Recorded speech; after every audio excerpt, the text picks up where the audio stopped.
Good morning बच्चों। आज अम्ल क्षारक और लवण पार्ट 2 में बचा हुआ जितना था वो आपको बताया जाएगा। सबसे पहले आप जान जाएं आप अम्ल एवं क्षारक के विलयन कितने प्रबल होते हैं। अम्ल एवं क्षारक के विलयन कितने प्रबल होते हैं ये प्रबल और दुर्बल के बारे में आपको पहले बताया गया था कि किसी भी पदार्थ का उदासीन होना, यानी कि पीएच मान अगर 7 होगा तो उदासीन है। अगर पीएच मान अगर 7 से कम होता जाता है तो कम अगर होता जाता है तो हाइड्रोजन आयन की सांद्रता कम होने के साथ साथ जो है सो क्या होती है, जैसे जैसे कम होता जाता है वैसे वैसे हाइड्रोजन आयन की सांद्रता बढ़ती है और वो उतना प्रबल होता जाता है। यानी कि अगर आपको 5 पीएच मान अगर 5 दे दिया गया हो और 1 दे दिया गया हो, उसमें कौन किसका पीएच मान प्रबल और किसका दुर्बल है, तो 5 वाला आपका दुर्बल हो जाएगा और 1 वाला प्रबल हो जाएगा। उसी तरह से हाइड्रोक्साइड आयन की सांद्रता जैसे जैसे बढ़ती जाती थी वैसे वैसे वह यानी कि दुर्बल और प्रबल क्षारक में बदलता था, जो आप लोग को पहले बता दिए थे। आगे है दैनिक जीवन में पीएच का महत्व। हम लोग दैनिक जीवन में क्या होता है, कभी कभी आप देखते होंगे कि हमारे शरीर में जो हम लोग भोजन ग्रहण करते हैं कभी एसिडिटी का शिकार हो जाता है, कभी कुछ होता है, कभी कुछ होता है। अगर हम लोग चूँकि हम जानते हैं कि हमारा शरीर जो है वह हाइड्रोक्लोरिक अम्ल स्राव करता है और हाइड्रोक्लोरिक अम्ल जब स्राव करता है तो वैसी स्थिति में अगर ज़्यादा मात्रा में हाइड्रोक्लोरिक अम्ल स्राव हो जाए तो हमारा शरीर जो है वो चूँकि उदासीन रहना चाहता है वो उसको एक्सेप्ट नहीं कर पाता है और हमें खट्टा खट्टा डकार आना शुरू हो जाता है, जिसका उपचार के लिए हम लोग क्या करते हैं, दुर्बल क्षारक मिल्क ऑफ मैग्नीशिया का इस्तेमाल हम लोग करते हैं और उसको निष्क्रिय करते हैं और हम अपने आप को क्या करते हैं, उदासीन कर लेते हैं। पुनः आप जान जाए कि उसके बाद कभी कभी आप देखते होंगे कि जैसे जैसे हमारा पीएच मान, जैसे सबका तो पीएच मान अलग होता है, जैसे अम्लीय वर्षा आने के एक होता है, अम्लीय वर्षा भी हो जाता है। तो अम्लीय वर्षा क्या होता है, जब हमारा यानी कि वर्षा का जल का पीएच मान वही अगर 5.5 से अगर कम होना शुरू हो जाए तो वो यानी कि उसमें से अम्ल का कुछ अधिक हो जाता है, जिसके कारण क्या होता है वो आपका अम्लीय वर्षा कहलाता है। यानी कि जब नीचे से यानी कि CFC क्लोरोफ्लोरोकार्बन ज़्यादा मात्रा में इस्तेमाल हो या रेफ्रिजरेटर घर में हम इस्तेमाल करते हैं, प्लास्टिक का जलाते हैं, तो वो क्या होता है वो जा करके ऊपर में ये सारा का सारा एक अम्लीय अम्ल जो तैयार होता है उसका माध्यम बन जाता है और वो जब वर्षा होती है तो हम लोग क्या करते हैं, अम्लीय वर्षा। अम्लीय वर्षा होने के कारण क्या होता है कि बड़े बड़े इमारत जो होता है वो क्या करता है उसको संचारित कर देता है, जैसे जो संगमरमर का पत्थर जिसमें जड़ा हुआ हो या कीमती कुछ पदार्थ लगा हुआ हो उसको क्या कर देती है, संचारित कर देती है, जिसके कारण क्या होता है वो धीरे धीरे संचारित हो जाती है। या ये वर्षा का जल यानी कि अम्लीय वर्षा का जल अगर नदियों में चला जाता है, तालाबों में चला जाता है, तो वैसी स्थिति में क्या होता है वहाँ का जितने भी रहने वाले जीव होते हैं वह उनका जीवन जो है सो क्या होता है, दुर्भर हो जाता है और वो वहाँ रहना छोड़ देते हैं, या तो मर जाते हैं या तो फिर वहाँ से निकल जाते हैं। फिर आगे हम लोग अपना जैसे ये पीएच का मान, जैसे क्या होता है कि हम लोग कभी कभी आप देखते होंगे कि अपने बगीचे का पीएच मान अगर ज्ञात करना हो तो या अपने खेत का पीएच मान ज्ञात करना हो तो कभी कभी कैसे हम लोग ज्ञात करेंगे, उसके लिए क्या है कि हम लोग सबसे पहले देखेंगे कि वहाँ उपज हो रहा है या नहीं, उपज होता है या नहीं होता है। तो उसके पहले क्या करेंगे कि क्यों नहीं हो रहा है, तो क्यों नहीं हो रहा, तो अगर आपका उसको जांच करने के लिए हम लोग देखेंगे कि पीएच का मान अगर ज़्यादा मात्रा में यानी कि अम्लीय हो जाता हो तो उसको क्या करेंगे कि चूना का बोरा यानी कि 1-2 बोरा उसको ले जा करके वहाँ क्या करेंगे उस डालेंगे, तो उससे क्या होगा वो भी आपका उदासीन हो जाएगा, जिसके कारण क्या होगा फिर वहाँ से आने की आपका जो है वह धीरे धीरे उपजाऊ जो है सो बढ़ सकता है। अब है आगे है हमारे पाचन तंत्र का पीएच। हमारे पाचन तंत्र का पीएच हम जानते हैं कि हमारा उदर जो है वह एक हाइड्रोक्लोरिक अम्ल स्राव करता है जो कि एसिडिटी का एक संकेत देता है, जिसे हम जानते हैं कि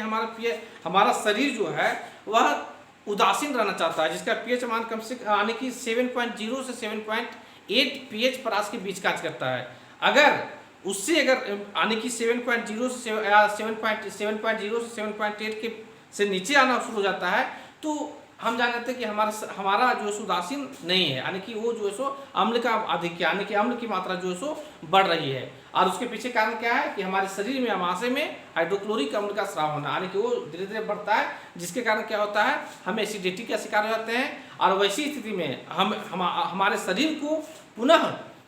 उदासीन करने के लिए हम लोग दुर्बल क्षारक का इस्तेमाल कर सकते हैं, जैसे मिल्क ऑफ मैग्नीशिया।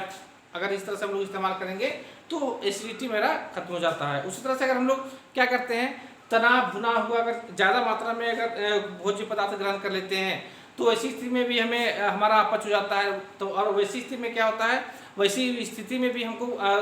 ज़्यादा मात्रा में जब क्षारक हो जाएगा तो वैसी स्थिति में क्या करना है कि हमको हमारे शरीर को उदासीन करना है। तो उसके लिए क्या करते हैं, हम लोग नींबू पानी का सेवन करते हैं और हम फिर से ठीक होते हैं।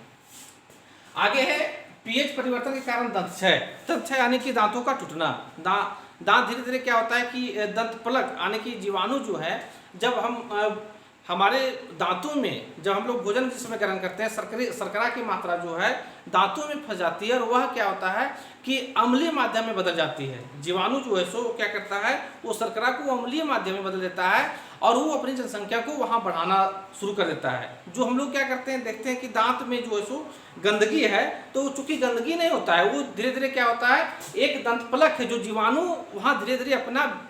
आने की बसेरा डाल देता है, आने की ज़्यादा मात्रा में जो है वहाँ पे अपनी जनसंख्या को धीरे धीरे बढ़ा देता है। अगर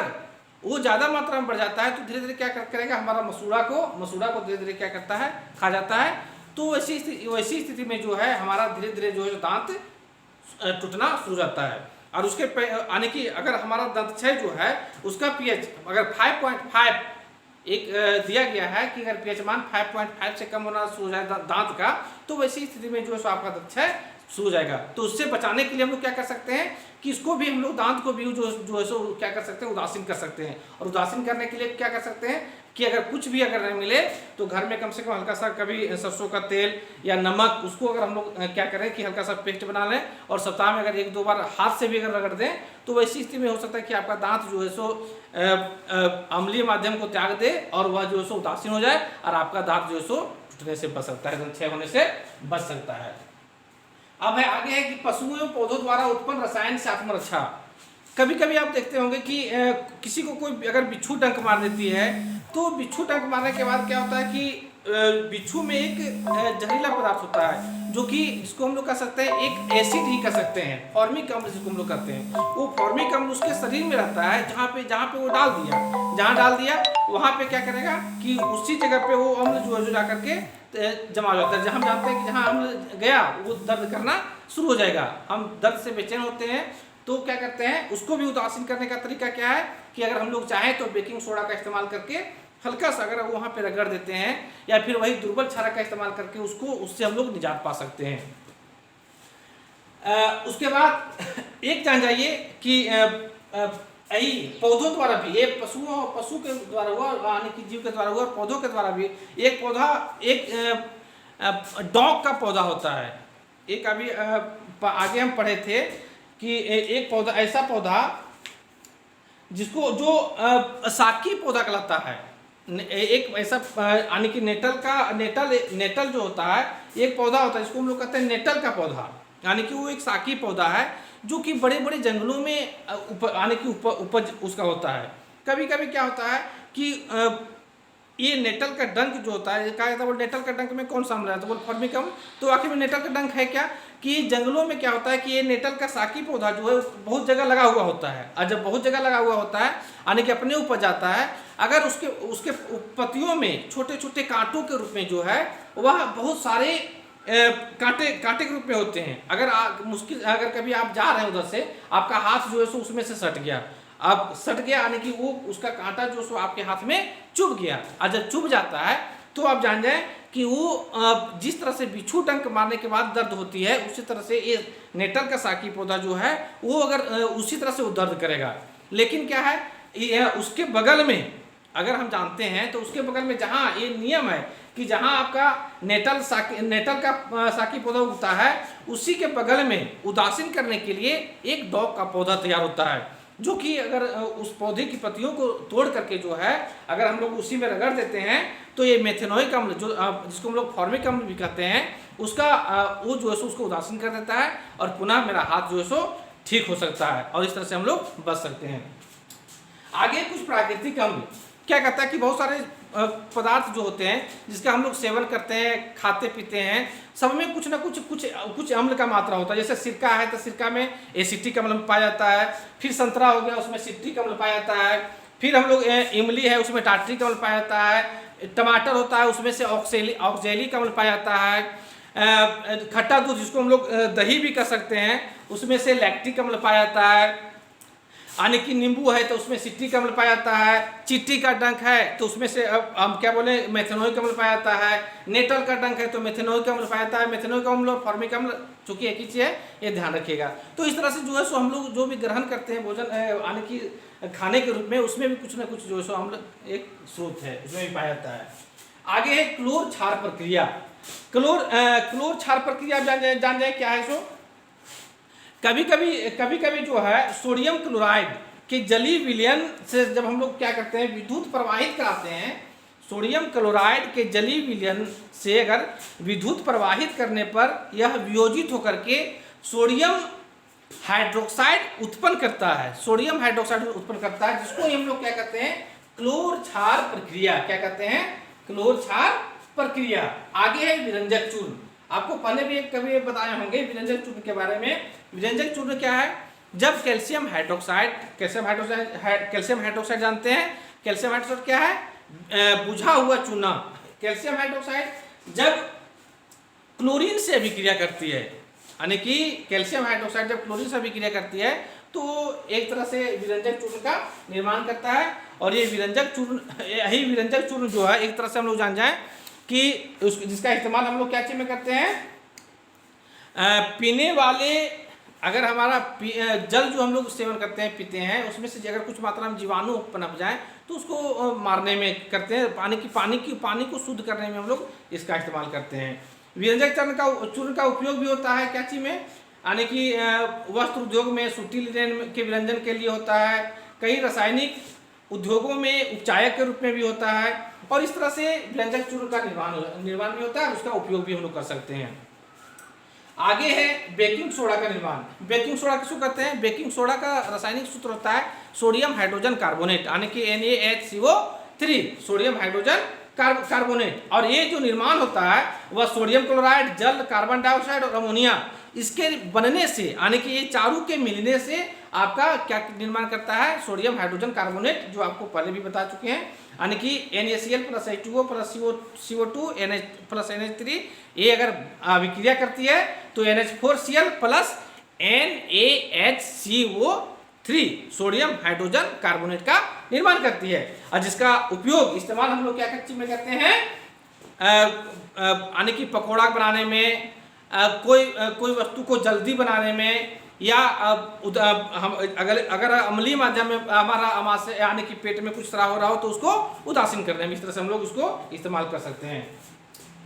आगे है धोने का सोडा का निर्माण। धोने का सोडा का निर्माण फिर वही उसी तरह वही प्रक्रिया है। धोने का सोडा का निर्माण क्या है, उसका सूत्र ही होता है सोडियम Na2CO3 प्लस 10H2O यानी कि सोडियम कार्बोनेट जो है वह उसमें से जल की मात्रा यानी कि जल की अधिक होता है, क्रिस्टलीकरण होता है, तो उसको हम लोग क्या करते हैं ये आपका निर्माण कर लेता है Na2CO3 × 10H2O। और इसका उपयोग है सोडियम कार्बोनेट का उपयोग हम लोग कांच, साबुन, कागज उद्योग में हम लोग करते हैं। सोडियम कार्बोनेट का उपयोग घरों में साफ सफाई के लिए भी करते हैं या जल की अस्थायी कठोरता को हटाने के लिए भी इसका इस्तेमाल हम लोग आसानी से कर लेते हैं। आगे प्लास्टर ऑफ पेरिस का निर्माण। प्लास्टर ऑफ पेरिस का निर्माण भी आपको बताए होंगे पहले कि अगर जिप्सम को 373 केल्विन में अगर हम लोग गर्म करते हैं तो वो क्या होता है जल के अणुओं का त्याग करता है और वो धीरे धीरे क्या होता है कैल्शियम सल्फेट अर्ध हाइड्रेट का निर्माण करता है, जिसको हम लोग क्या कहते हैं प्लास्टर ऑफ पेरिस। जैसे ये आपका Cu कैल्शियम सल्फेट अर्ध हाइड्रेट CaSO4 × 2H2O ये अभिक्रिया किया तो क्या बन जाएगा CaSO4 × ½ H2O प्लस 1.5 H2O। ये आपका हो गया प्लास्टर ऑफ ऑफ पेरिस। तो पुनः आप जान रहे हैं कि अगर हम लोग कैल्शियम सल्फेट यानी कि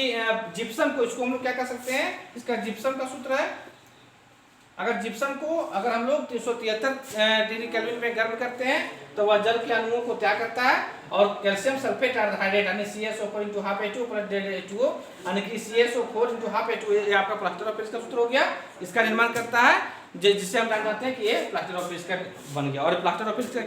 उपयोग हम लोग क्या चीज करते हैं, टूटी हुई हड्डियों को जोड़ने में, खिलौने बनाने में तथा अनेकों तरह के और कुछ हम लोग इस्तेमाल करते हैं। तो ये आपका अम्ल क्षारक एवं लवण पार्ट 2 में आप लोग को सारा का सारा चैप्टर खत्म कर दिए। आप लोग प्रश्न उत्तर बनाने का प्रयास करें। धन्यवाद बच्चों।